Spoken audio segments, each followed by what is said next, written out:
Classic cars have never been a better investment. Right now, they're a safer bet than gold.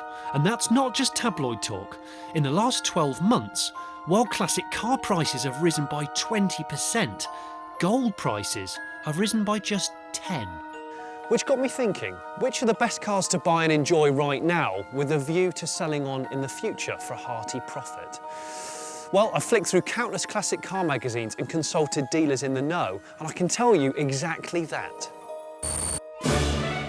Here they are, 3 petrol-head investments recommended to us by classic car experts as the models most likely to appreciate in value. I'll start with the cheapest, a 1978 Triumph Spitfire worth £2,000. In 5 years, it's predicted to reach 4,000 quid.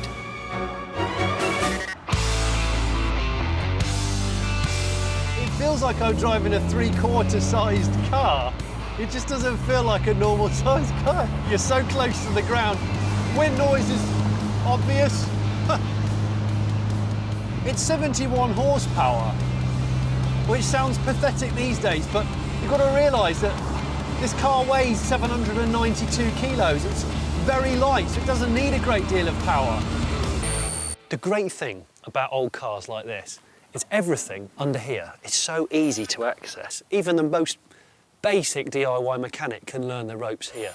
One check you can do, lift the oil cap, and if the rockers in here look shiny and clean, that suggests that at least the top end of the engine's in good condition. If there's black sludge around the cap, that suggests neglect. And if there's white sludge around the cap, that says the head gasket's on its way out, which could cost you 250 quid at a garage. As with many classic British cars, rust is your biggest enemy. Inspect the engine bay and wheel arches for large amounts of filler or underseal. It suggests a corrosion problem that may reappear. Next, have a look at the sills, because these provide the structural integrity of the car. Give them a really, really good look and a tap with your hands, or better still, use a magnet to see how much of it is solid metal and how much of it could be horrible filler and glass fibre. If you find a lot of the latter, you're going to need new sills, and that can be £500. If you're willing to shell out a little bit more cash, then be prepared to drool over this next masterpiece, the BMW E30 3 Series Cabriolet. You can pick a good nut currently for less than £4,000, and industry experts reckon that in the next 5 years, the prices could rise to £15,000. The best part of the E30 BMW is the fact that it just doesn't feel old to drive. You could commute in this all year long. And this has done 151,000 miles, and yet it's as tight as a drum. The E30 Beamer was a rude boy's dream wheels, which is why tons of these have been modified. But for investment potential, you really want to look for standard cars because they're going to appreciate much quicker. And while you're looking, check the rear arches and also the sill areas for obvious signs of rust, but also less obvious signs of bad repair. Next, check for a humming sound from under the rear seats. That suggests that the fuel pump is on its way out. Usually happens around 100,000 miles, and let's face it, most of these will have done 100,000 miles. It's a 300 quid fix from BMW, but obviously cheaper if you go to a local garage. The final check is for blue smoke from the exhaust, a sign of perished oil seals in the engine, and a £500 fix. But find yourself a pristine E30 and you might just be walking away with nearly 4 times your investment within 5 years.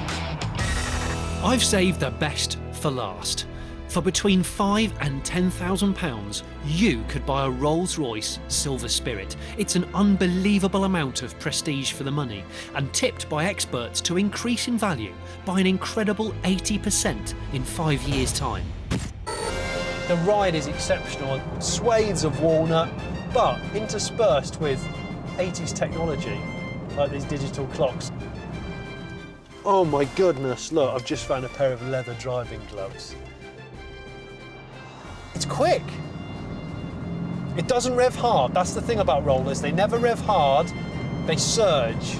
Remember, this car weighs over 2 tons, but it's so quiet in here. The 6.75 litre V8 will only return about 15 mpg, but ownership costs won't be sky high, because in the 80s, Rolls didn't have the money they do today, so the Spirit shares many parts with other cars, making spares more affordable. But before you buy a car, it's vital to make sure it has a detailed service history. No service history is a big gamble on a big car like this, and it's definitely going to make your life harder when you come to sell it on, especially if you want to make a profit. Secondly, have a really good look under the floor mats and the carpet, because spirits tend to let water leak in around the windscreen trims. The water pools down here, it sits, and it can rot the floors out. Worst case scenario to replace these two can be over £2.5 grand. Big ouch.